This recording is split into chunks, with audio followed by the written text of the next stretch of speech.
Capítulo 42. Rejeição.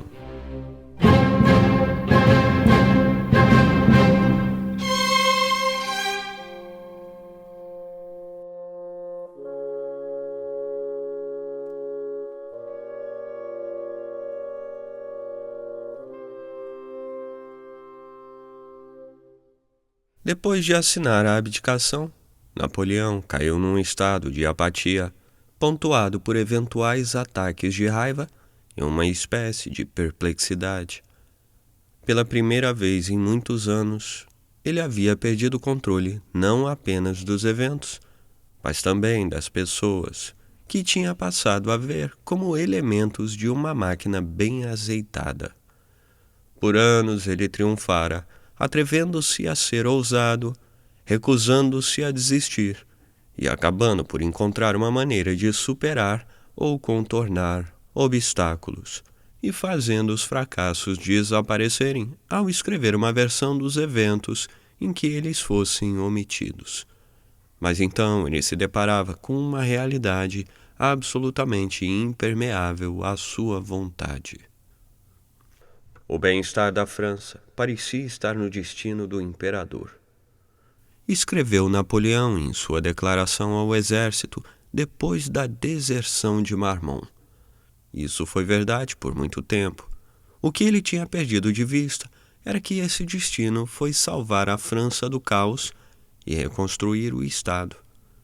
Ironicamente, o que estava acontecendo então era uma confirmação do êxito de seus empreendimentos. Precisamente porque o Estado que Napoleão construíra era tão bem fundamentado nas instituições criadas por ele, que uma mudança de regime estava ocorrendo sem qualquer caos político, sem nenhum banho de sangue, que certamente ocorreriam 15 anos antes. Era a sua própria obra que o confrontava agora. Por anos, Napoleão exercera um controle sobre as pessoas à sua volta por meio de uma combinação simples de medo e favores, e nos raros casos em que isso não levava aos resultados desejados, ele simplesmente bania a pessoa de seu campo de visão, evitando assim a indesejada realidade de que poderia haver limites a seus poderes sobre os outros.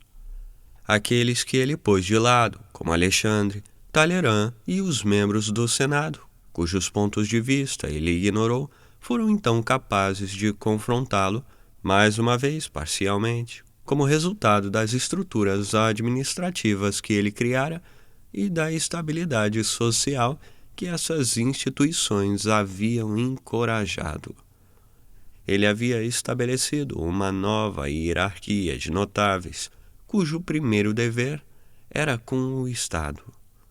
Mesmo o exército, que o venerava, sentia que sua obrigação primeira era com a França, e assim que ficou claro que não eram apenas inimigos externos que ele enfrentava, se posicionou contra uma guerra civil em nome de sua causa. A narrativa criada por Napoleão em sua propaganda desde o início de sua primeira campanha italiana deu a ele fé em si mesmo e projetou uma imagem que tinha apelo para a população francesa e que lhe permitiu levar consigo essa população em seu projeto político. Mas, com o tempo, isso deformou sua percepção da realidade, levando-o a crer que realmente tinha o poder de fazer as coisas simplesmente por desejá-las. Jamais o raciocínio e o julgamento de um homem estiveram mais equivocados, mais desnorteados e mais dominados por sua imaginação e por suas paixões do que os do imperador em alguns assuntos. Observou Caulaincourt depois de uma conversa com Napoleão.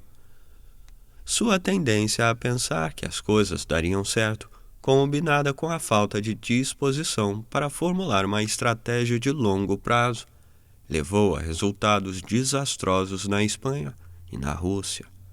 Por muito tempo, sua capacidade de manipular fatos e pessoas, permitiu que ele não precisasse enfrentar as consequências. Ele continuou eliminando verdades inconvenientes de sua narrativa, e mesmo quando esses fatos invadiam a narrativa de maneira tão rude, ele os combatia por instinto. Toda manhã, um dos regimentos da guarda desfilava diante dele, e suas aclamações faziam ressurgir seu instinto de luta. Embora até os mais dedicados generais tivessem aceitado o inevitável, Napoleão continuava revisando várias opções militares. Em 7 de abril, um dia depois de ter enviado seu ato de abdicação, o comandante da velha guarda, Marechal Lefebvre, escreveu sua carta de submissão ao novo governo e partiu para assumir um assento no Senado. Oudinot foi o próximo, o que deixou apenas Berthier e Monck em Fontainebleau. Mesmo assim, em 10 de abril, depois de receber um relatório baseado em fofocas coletadas por um oficial austríaco e que dizia que Francisco estava disposto a apoiar a ascensão de seu filho, Napoleão mandou que fossem buscar Caulaincourt para revogar a procuração que havia lhe dado para negociar sua abdicação e passou a conferir o número de soldados com que podia contar. Caulaincourt ignorou a convocação de Napoleão para que ele voltasse. Apoiado por Ney e MacDonald, ele lutava para conseguir os melhores termos possíveis.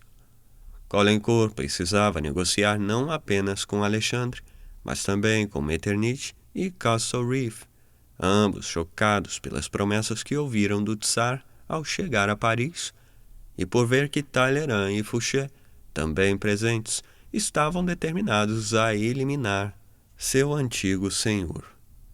Talleyrand chegou a engendrar uma intriga que tinha como objetivo provocar Napoleão a fazer um movimento militar que poderia ser usado pelos aliados como justificativa para anular as obrigações assumidas por Alexandre. Caulaincourt escreveu explicando a situação, mas ao receber a carta, Napoleão ficou furioso, falando em traição, e às 5 da manhã escreveu novamente determinando que Caulaincourt não assinasse nada. Era tarde demais. Naquela noite um acordo havia sido feito, e em 11 de abril o Tratado de Fontainebleau foi assinado por Castlereagh, Metternich e Nesselrode pelo lado dos aliados e por Caulaincourt, Ney e MacDonald pelo lado de Napoleão.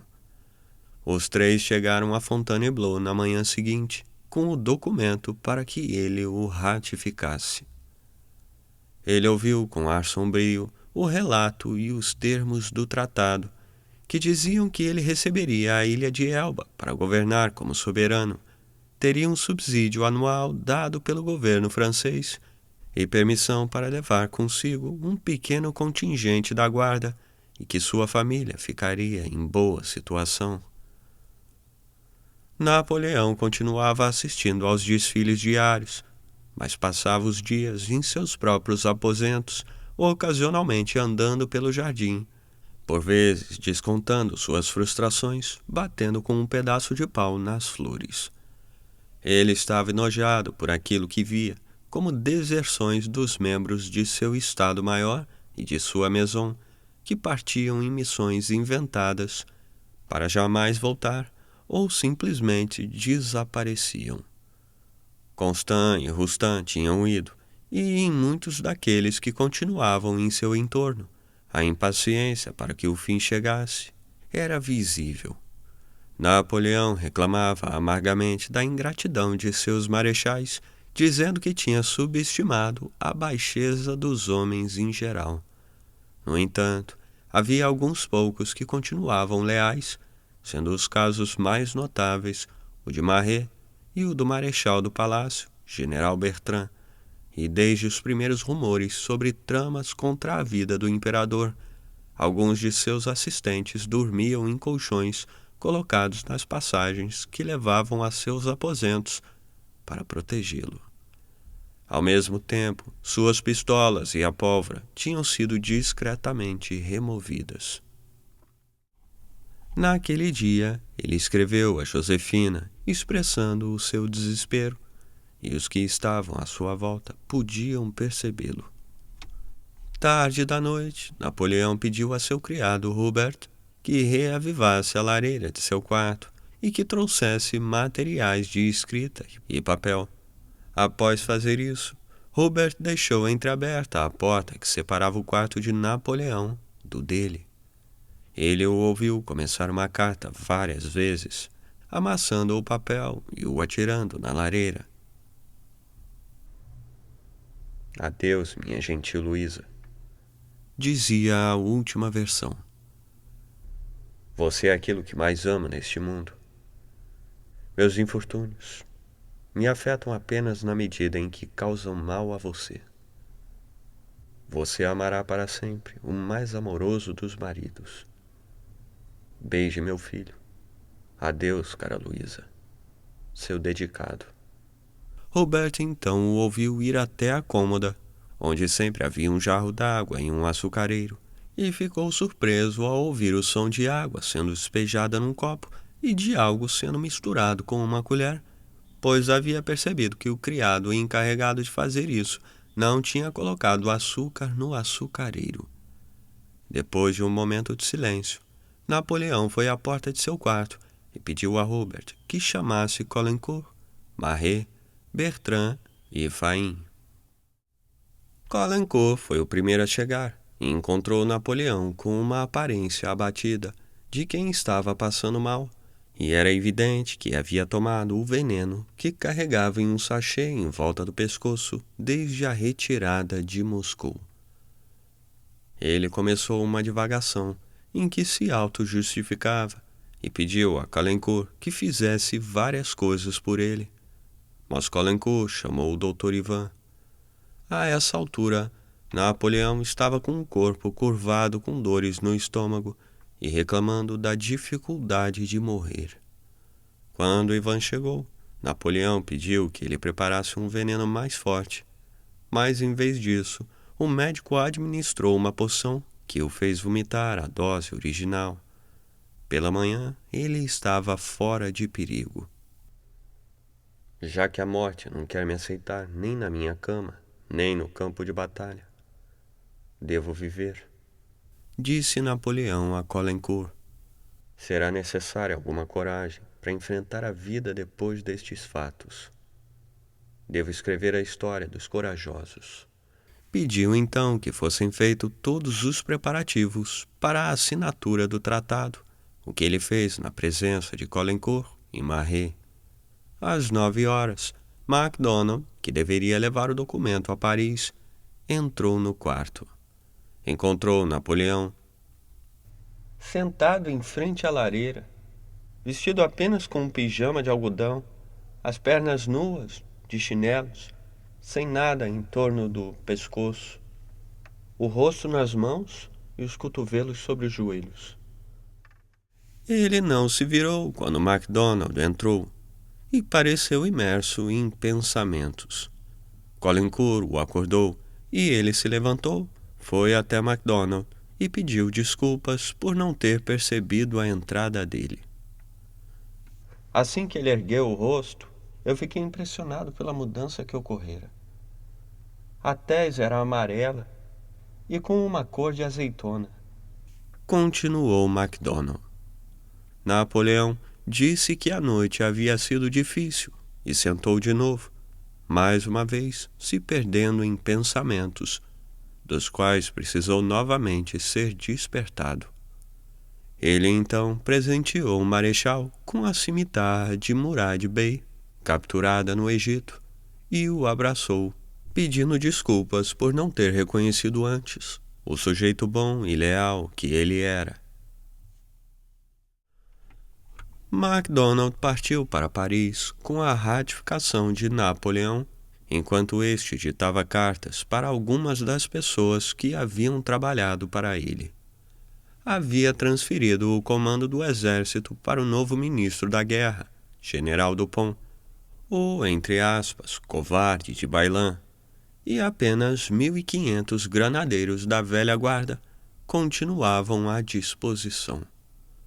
Berthier tinha ido a Paris para encerrar os preparativos e, ao voltar, passou a morar em sua casa privada, no parque. Embora ele e Napoleão tenham trabalhado juntos por mais de 15 anos, os dois jamais foram amigos. E, depois da campanha de Wagram, o marechal começou a se sentir velho e cansado. Ele jamais concordou com a guerra contra a Rússia e continuamente insistia com Napoleão para que ele fizesse a paz, o que estragou a relação entre os dois. A Maison, antes grandiosa, tinha se reduzido a não mais do que uma dúzia de pessoas, aproximadamente, e no imenso palácio Renaissance ressoavam apenas passos das sentinelas. Quando apareceu em 14 de abril para dizer que estava ao lado dele, Maria Walewska encontrou o palácio vazio e atravessou várias salas antes de encontrar Caulaincourt, que foi informar a Napoleão sobre sua presença. Ele pareceu não ouvir e continuou perdido em pensamentos. Ela esperou por horas antes de voltar a Paris. Napoleão lhe escreveu no dia seguinte, pedindo desculpas por não ter conseguido recebê-la, e agradeceu pelo que ela sentia, afirmando que adoraria vê-la quando chegasse a Elba. O motivo provável para não tê-la recebido era a esperança de voltar a se unir à esposa e ao filho, mas Maria Luísa e seu pai poderiam não gostar da ideia, caso soubessem que ele estava se encontrando com a amante. Em 9 de abril, Napoleão tinha escrito a Maria Luísa pedindo que ela partisse de Blois e fosse para Orléans, de onde pretendia levá-la com o filho para Fontainebleau.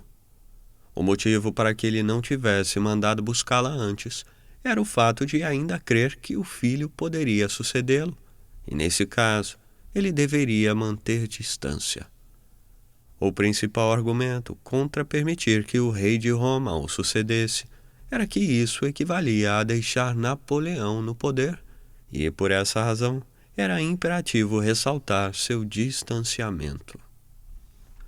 Maria Luísa e sua entourage, em Blois, se espantaram com a notícia da abdicação de Napoleão, e o primeiro instinto dela foi ir ficar com o marido, em parte para se livrar dos irmãos dele, vendo nela uma espécie de seguro para si mesmos. Joseph e Jérôme planejavam levá-la e se refugiar com um exército da Espanha de Soult, acampado ali perto. Sem compreender nada da política envolvida, ela se sentia perdida e indefesa.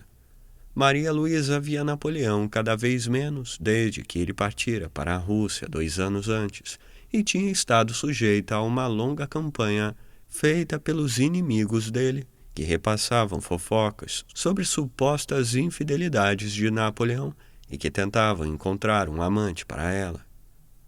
Sua principal dama de companhia, a viúva de Lane, duquesa de Montebello, chegou a interceptar cartas de Napoleão para ela. A corte em Blois foi dissolvida. Os camareiros, as damas de companhia, as empregadas, os valetes e o contingente de 1.200 guardas partiram para Paris ou outros lugares, muitos deles suspirando de alívio por tudo ter acabado. Comissários do governo provisório em Paris chegaram para reivindicar o tesouro imperial que havia sido levado com eles para Blois, composto de mais de 20 milhões de francos em ouro, joias e prataria.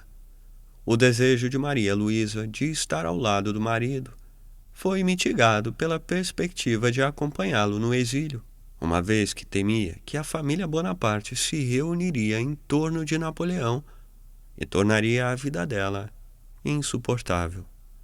Ela disse a Caulaincourt que desejava morrer com Napoleão, mas não viver com ele cercado pelos irmãos.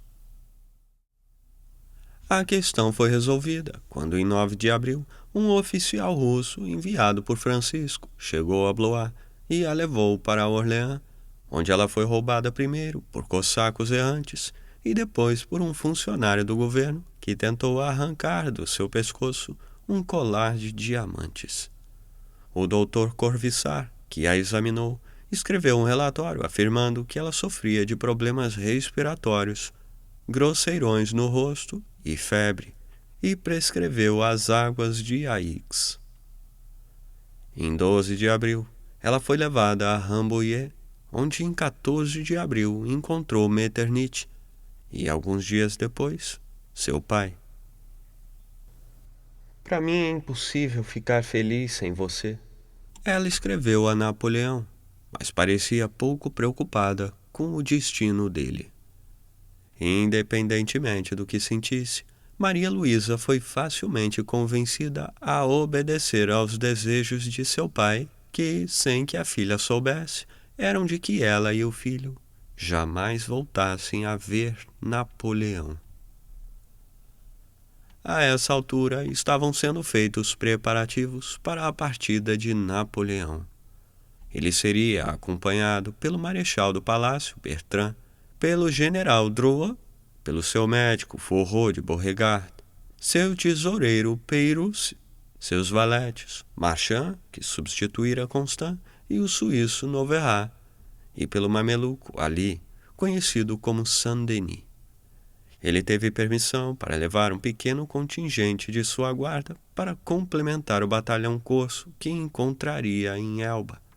Depois de uma competição entre os voluntários, cerca de 600 granadeiros da velha guarda foram selecionados, comandados pelo general Cambronne, e 80 lanceiros da cavalaria ligeira polonesa, sob ordens do coronel Germanowski. Em 16 de abril, Napoleão escreveu para Josefina, garantindo a ela que havia feito as pazes com seu destino. No meu retiro, substituirei a espada pela pena. A história de meu reinado será imensa. Só fui visto de perfil e devo me revelar inteiramente. Quantas coisas tenho para contar, quantas pessoas sobre as quais o público tem uma falsa opinião. Cobri de favores milhares de patifes. O que eles fizeram por mim num momento como esse? Eles me traíram. Sim, todos eles. Ele excetuava Eugênie, que acreditava ter permanecido leal, e garantiu a ela que sempre a amaria e jamais se esqueceria dela. Sua confiança estava equivocada. Está tudo acabado. Josefina tinha escrito a Eugênie em 8 de abril. Ele vai abdicar. Quanto a você, não há mais razão para se manter obrigado a cumprir qualquer juramento de lealdade. Qualquer coisa que você pudesse fazer por ele seria inútil. Pense na sua família. Ela e Hortense receberam Alexandre para jantar em Malmaison, e Hortense inclusive conheceu Bernadotte. Naquela noite, os 4 comissários aliados que deveriam acompanhá-lo a Elba chegaram a Fontainebleau, e ele os recebeu na manhã seguinte.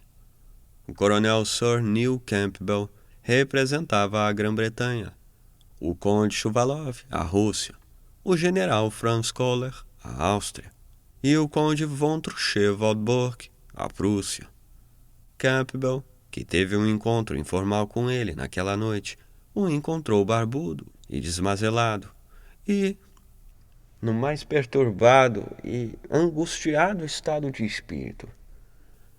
Lágrimas escorreram por seu rosto quando falou sobre ser separado da esposa e do filho, e ele andava de um lado para o outro da sala, como uma fera enjaulada.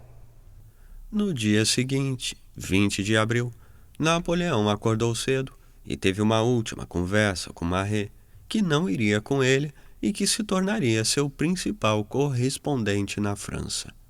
Depois escreveu para Caulaincourt, que havia enviado a Paris no dia anterior, agradecendo por seus leais serviços. Ele também remeteu uma carta para Maria Luísa, a qual foi entregue a Bossuet, que deveria acompanhá-la até Viena, manifestando sua esperança de que, Depois que ela tivesse se recuperado e ele estivesse instalado em Elba, os dois pudessem se reunir lá. Napoleão recebeu então os comissários. Foi frio com o russo, demonstrando ter ficado furioso com a adulação de Alexandre a Josefina em Malmaison, dizendo que aquilo fora um insulto a ele, e parecendo ter ciúmes da popularidade do czar entre os parisienses. Também reclamou de ter ido a Elba sem a mulher e o filho, e afirmou que, antes disso, insistiria em ir para a Inglaterra como prisioneiro. Ele ignorou o prussiano, mas foi constantemente polido com Kohler, na intenção de manter as melhores relações possíveis com seu sogro, e se mostrou cordial com Campbell, já que nunca deixou de admirar os britânicos. Napoleão exigira ser levado a Elba em um navio britânico para garantir que não ficaria nas mãos do governo provisório. Pouco antes do meio-dia, Napoleão desceu para o grandioso pátio de Fontainebleau, no qual o 1º Regimento de Granadeiros da Velha Guarda estava em formação. Mais adiante, uma multidão estava reunida nas grades para vê-lo pela última vez, lembrando a seus homens a glória que eles haviam compartilhado e pedindo que jamais o esquecessem. Dizendo que não teria como abraçar a todos eles, abraçou sua insígnia e beijou a águia que ficava no topo dos estandartes. Todos, incluindo os comissários aliados, estavam em lágrimas. "Adeus, meus filhos", ele concluiu. O capitão Cognet derramou lágrimas de sangue, enquanto o coronel Paulin admitiu ter chorado como uma criança que perdeu a mãe. Napoleão subiu em sua carruagem, seguido por Bertrand. O comboio de 14 carruagens, puxado por 60 cavalos, partiu para a costa sul, escoltado por caçadores montados, couraceiros e granadeiros da guarda.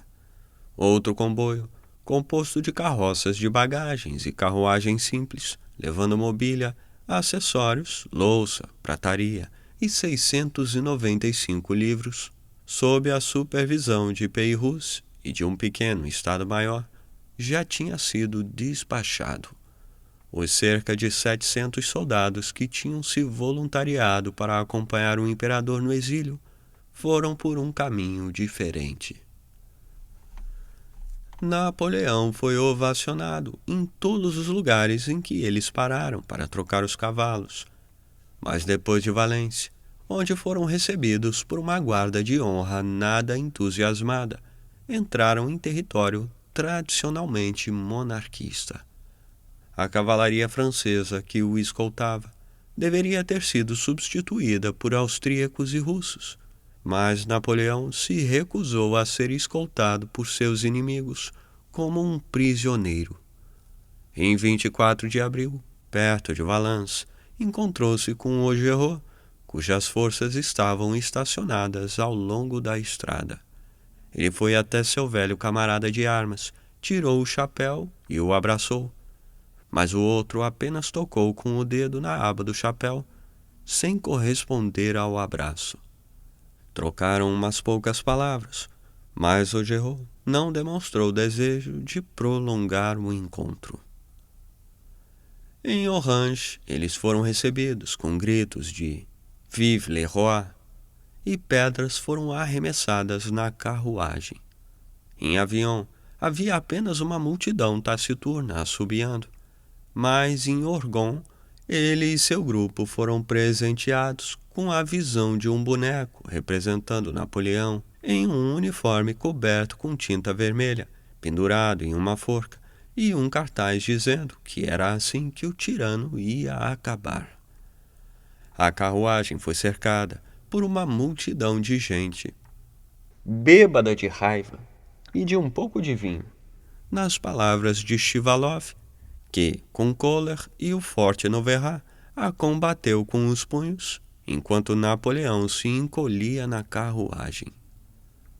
O evento tinha sido orquestrado pelos monarquistas locais, provavelmente com apoio das autoridades, e Shivalov estava convencido de que foi sorte o próprio Napoleão não acabar substituindo o boneco na forca. Napoleão entrou em pânico. Assim que haviam saído da cidade, ele parou para urinar. Depois colocou uma capa azul e um chapéu redondo com um emblema branco dos Bourbon. Montou em um cavalo e cavalgou à frente do chamativo comboio. Quando o alcançaram numa estalagem em La Calade, os comissários o viram caído sobre uma mesa, com lágrimas correndo pelo rosto. Ele não tinha sido reconhecido, e esta lajadeira disse que Napoleão estava viajando por aquela estrada e que seria linchado, como merecia, por ser o responsável pelas mortes do filho e do sobrinho dela. A partir daí, ele usou o uniforme de Kohler e uma escolta de hussardos austríacos foi providenciada. O grupo parou para passar a noite em um castelo perto de Leluc, onde Pauline estava. Os dois irmãos passaram a noite conversando e ela prometeu visitá-lo em Elba. A viagem continuou sem incidentes até Fréjus. Na noite de 28 de abril, ele entrou a bordo da fragata britânica HMS Undaunted, comandada pelo capitão Usher, saudado por uma salva de 21 tiros de canhão. Os comissários da Prússia e da Rússia partiram, e apenas Campbell e Kohler foram a bordo com ele. A travessia durou 5 dias, e só em 3 de maio o Undaunted chegou a Porto Ferraio, principal porto e cidade de Elba. A ilha rochosa, de 245 quilômetros quadrados, a 15 quilômetros da costa da Toscana, não era o mais hospitaleiro dos lugares, e seus 12.000 habitantes, súditos de Napoleão desde 1802, não estavam muito felizes. Tinham ocorrido pequenas revoltas contra o governo francês recentemente, e algumas das guarnições haviam se amotinado. Por isso, tanto Napoleão quanto os oficiais britânicos que o acompanhavam estavam nervosos. Os ilhéus nem suspeitavam dos eventos recentes na França, mas quando descobriram que a guerra tinha acabado e que iriam ser anfitriões do grande Napoleão, presumiram que uma era dourada nascia para eles. Eles o saudaram com toda a pompa de que a cidade portuária da ilha, com seus 3.000 habitantes, era capaz. No dia seguinte ao desembarque, Napoleão acordou às 4 da manhã para inspecionar as defesas da cidade, um presságio do que estava por vir.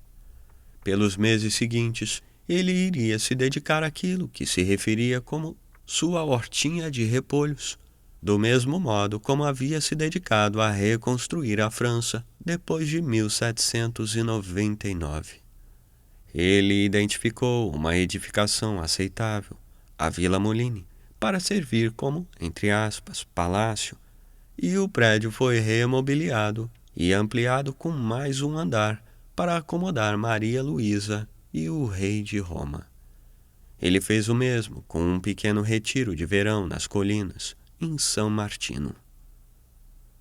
Napoleão desenhou uma bandeira para seu novo reino, um quadrado branco com uma faixa diagonal vermelha que ia da esquerda para a direita, com 3 abelhas de seu armorial. Estabeleceu uma corte sob o comando do marechal do palácio Bertrand, nomeando camareiros dentre os notáveis locais e uma organização militar comandada pelo general Drouot. Bertrand, um engenheiro militar por ofício, vinha lutando ao lado dele nas campanhas desde a expedição egípcia. Ele sucedeu Duroc no cargo e era profundamente dedicado. O mesmo valia para Drouot, um artilheiro talentoso que comandou uma bateria de 100 peças, fundamental para a vitória em Wagram.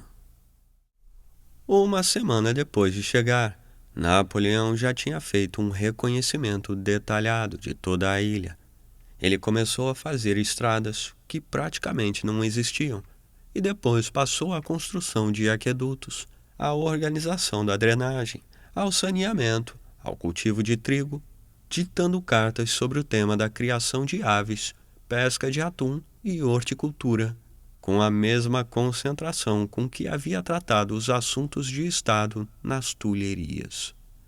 Seu principal colaborador era André Pont de l'Hérault, o diretor do único grande recurso da ilha, suas minas de ferro. Pont era um ex-jacobino e oficial da artilharia que Napoleão conheceu em Toulon em 1793. Na época, ele tinha 20 anos e deu a Napoleão, seu chefe de brigada, a chance de provar pela primeira vez a especialidade local, o bouillabaisse. Originalmente apoiador de Napoleão, ele se tornou um inimigo declarado quando desaprovou o uso do título imperial. Mas, poucas semanas depois de começar a trabalhar com ele, tinha sido conquistado e se tornou um de seus apoiadores mais dedicados. Para Napoleão, era essencial que as minas operassem da maneira mais eficiente possível, uma vez que eram praticamente a única fonte de receitas da ilha estéril. Dinheiro era uma grande preocupação, e ao chegar à ilha, Napoleão se sentou com seu tesoureiro, Pierre Guillaume Peyrouse, para fazer um inventário. Os impostos de Elba geravam 100.000 francos por ano, e as minas de ferro rendiam não mais que 300.000. Isso mal seria suficiente para pagar pela administração da ilha.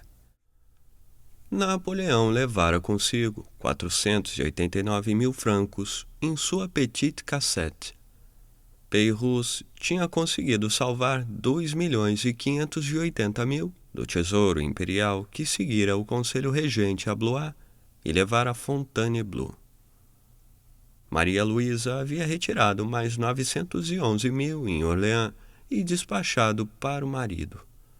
Mas, de acordo com os cálculos deles, o total, pouco inferior a 4 milhões de francos, duraria apenas até 1816, tendo em vista que, além de sua própria casa, Napoleão precisava manter o pessoal militar, num total de 1.592 pessoas. Pelos termos do Tratado de Fontainebleau, ele deveria receber um subsídio anual de 2,5 milhões de francos do governo francês. Mas ninguém acreditava que Luís XVIII, tendo acabado de assumir o trono francês, honraria esse compromisso. Napoleão dizia a todos que encontrava que estava morto para o mundo e parecia contente no papel de monarca liliputiano. Embora organizasse recepções e bailes, recebendo as esposas dos funcionários locais como se fossem as dos notáveis da França e os numerosos turistas que visitavam a ilha. Mais de 60 britânicos, por exemplo, passaram por lá como parte de sua turnê europeia, como se fossem príncipes. Ele tinha uma vida tranquila e, segundo ele mesmo admitia, bastante burguesa. Sentia profundamente a ausência de companhia feminina e estava ansioso por ter ao seu lado a mulher e o filho. Napoleão continuou escrevendo, incitando Maria Luísa a ir, mas ela só recebia parte das cartas que ele enviava por canais secretos a Meneval, mantido por ela como seu secretário. As que eram mandadas abertamente acabavam confiscadas. Cartas dela chegavam apenas esporadicamente. No fim de junho, ela continuava dizendo que pretendia ir ficar com ele. A essa altura já estava claro que os irmãos não iriam morar em Elba, mas depois de um mês ela havia sucumbido a várias pressões e mudado de ideia. Uma das pressões vinha do fato de que, embora o Tratado de Fontainebleau lhe concedesse o Ducado de Parma, agora estava claro que ela não o teria e que o único modo de assegurar seu futuro e o de seu filho era ficando perto do pai dela, em Viena. Outra era o fato de que um oficial austríaco, designado para trabalhar como cavalariço, com ordens para tentar convencê-la a não ir para a Elba, foi tão bem sucedido que acabou se transformando em seu amante e mais tarde em marido. Ela sofria pressões para fazer uma declaração pública contra Napoleão e gradualmente foi sendo desgastada pelas várias pessoas que diziam que ela deveria ser sensata. No início de junho, chegaram a Napoleão notícias de que Josefina tinha morrido em Malmaison. Ele ficou tão transtornado que não aceitou ver ninguém por 2 dias.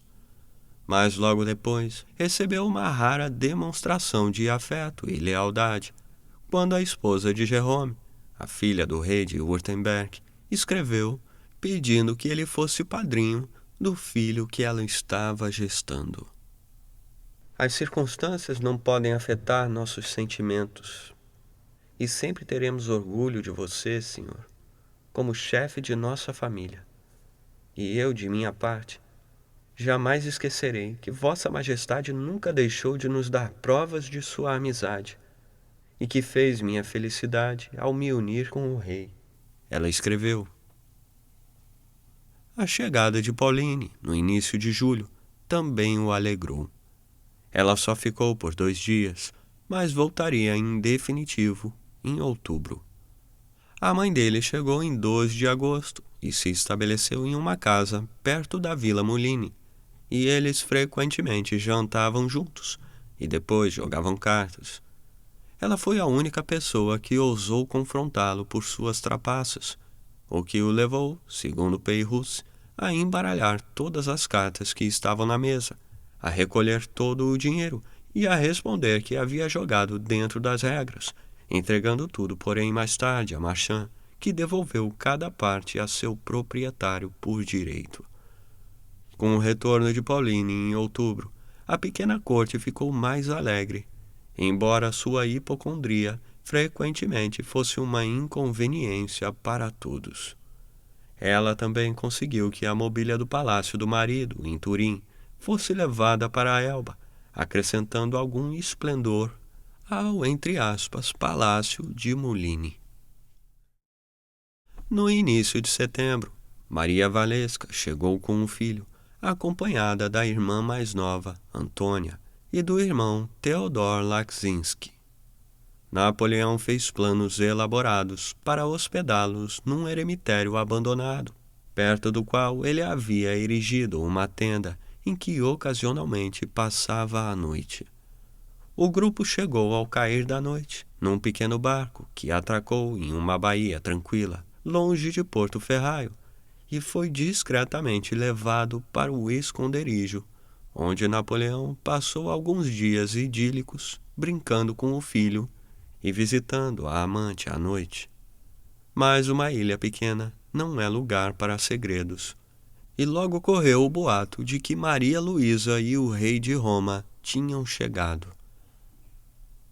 A população ficou empolgada e Napoleão percebeu que, caso a notícia da visita vazasse, isso iria acabar com qualquer chance de que Maria Luísa viesse e também prejudicaria sua reputação. Por isso, 2 dias depois, o grupo foi discretamente retirado da ilha. Napoleão não conseguia manter nada em segredo por muito tempo, pois estava cercado por espiões. Talleyrand possuía uma rede de informantes assentada em Livorno, com um agente dentro da casa de Napoleão. O governo francês tinha outra na Córcega, ali perto, e mais uma organizada no sul da França. O governo britânico tinha uma rede de espiões dirigida por um ex-cônsul na área, e Metternich contava com uma formidável teia de espiões em todo o norte da Itália, que se estendia para as ilhas. Napoleão tinha seus informantes na Toscana e na Córcega e recebia grande quantidade de informações de simpatizantes na França. Ele também ficava sabendo muito pelos britânicos que visitavam a ilha.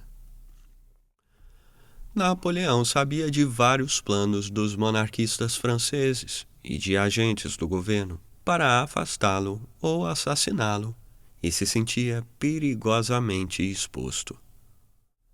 Os mares à volta dele estavam infestados por piratas que operavam no norte da África, para os quais ele teria sido um troféu valioso, e isso facilitava imensamente qualquer um que estivesse inclinado a dar uma ordem para que fosse assassinado. A certa altura, ele ficou tão nervoso que passou a dormir em um cômodo diferente a cada noite. Seu contingente de granadeiros e lanceiros era uma defesa, mas, como agora era quase certo que o governo francês não iria pagar o que lhe era devido, em breve ele precisaria dispensá-los, e então ficaria indefeso.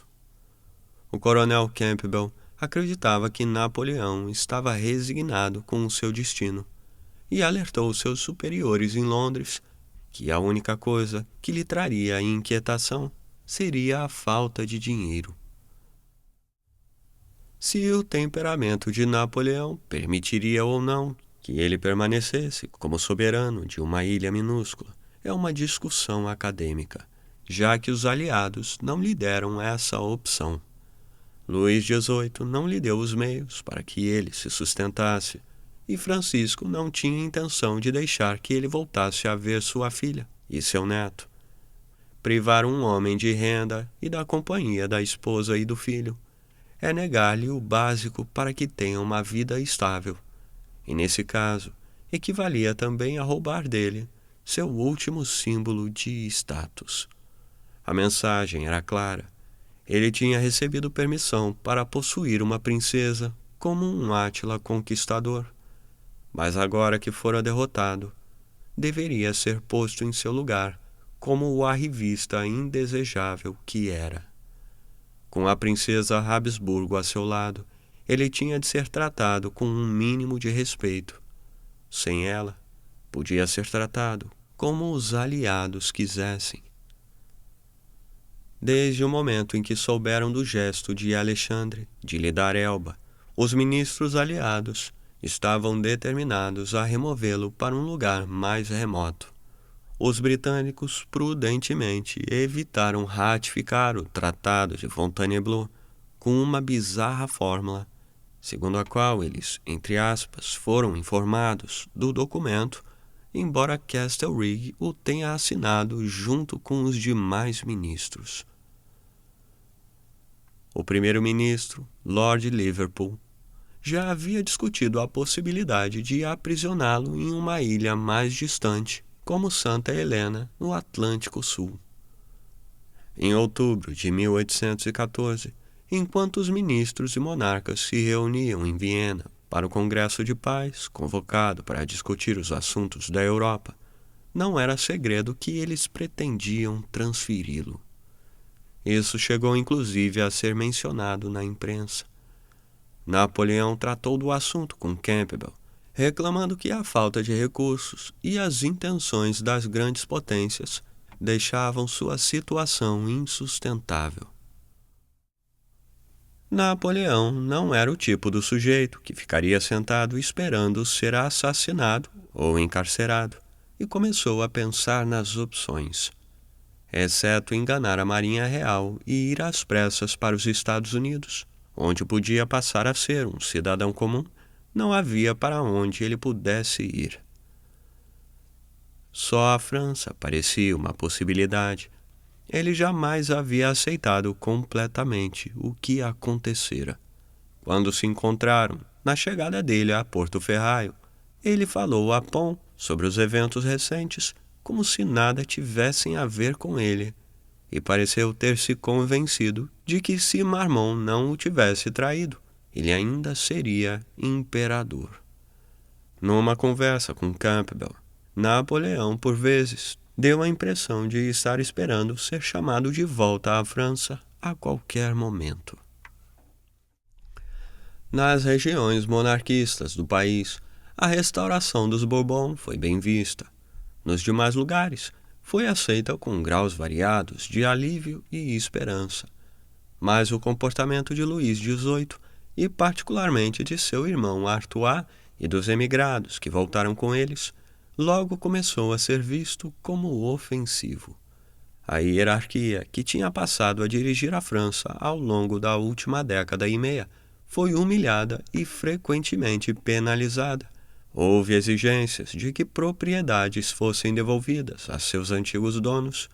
A Igreja começou uma cruzada religiosa para recapturar a alma do país, e uma atmosfera de ódio e vingança tomou conta tanto dos vilarejos quanto de Paris. O exército era objeto de especial vingança, com praças e oficiais sendo humilhados e aposentados com metade do salário. Suas conquistas gloriosas eram difamadas, seus regimentos renumerados, suas insígnias trocadas. 6 meses depois de recuperar o trono, os Bourbon haviam desagradado uma proporção considerável da população e o exército quase inteiro. Oficiais e praças, da ativa e reformados, começaram a falar dos bons e velhos tempos e a conspirar para que eles voltassem. Notícias disso chegaram a Napoleão, e um retorno à França se apresentou como o único modo de evitar ser deportado para uma sóbria ilha-prisão. Era uma aposta, mas ser ousado sempre havia funcionado para ele, e o retorno do Egito deve ter assombrado seus pensamentos. Ele começou a fazer anotações sobre o movimento dos navios britânicos na área e sobre as idas e vindas de Campbell, que agia como uma espécie de carcereiro informal, visitando a ilha por alguns dias e depois indo para a Itália continental. No início de fevereiro de 1815, Napoleão tinha se decidido. Napoleão consertou o brigue francês Inconstant, que havia herdado, e melhorou a navegabilidade de várias embarcações menores, em que discretamente armazenou suprimentos. Ele fez com que seus granadeiros criassem novos jardins perto do porto e inventou desculpas para que outras tropas também se preparassem. Eles receberam ordens para embarcar em 26 de fevereiro. Era um domingo, e naquela manhã, durante o lever, ele informou os presentes sobre o plano, depois do que foi à missa, como sempre, num simulacro provinciano do hábito de Saint-Cloud. A mãe dele, que junto com Pauline foi informada no dia anterior, expressou sérias reservas, mas Napoleão as ignorou. Enquanto seus homens marchavam para o porto, acompanhados pelas pessoas da cidade que não tinham ideia do que estava acontecendo, mas se animaram com o espetáculo, Napoleão escreveu uma proclamação para as tropas e para o povo francês. À noite foi ao porto e, depois de um breve discurso para as autoridades locais que haviam se reunido e se mostraram tristes com sua partida, ele embarcou. La République nous appelle, sachons vaincre ou sachons périr. Un Français doit vivre pour elle, un Français doit mourir. Un Français doit vivre pour elle, un Français doit mourir. De nos yeux maternels, ne craignez pas les larmes loin de nous, les lâches douleurs. Nous devons triompher. Quand vous prenez les armes, c'est au roi à verser des pleurs. Nous vous avons donné la vie, guerrier, elle n'est plus à vous. Tous vos jours sont à la patrie.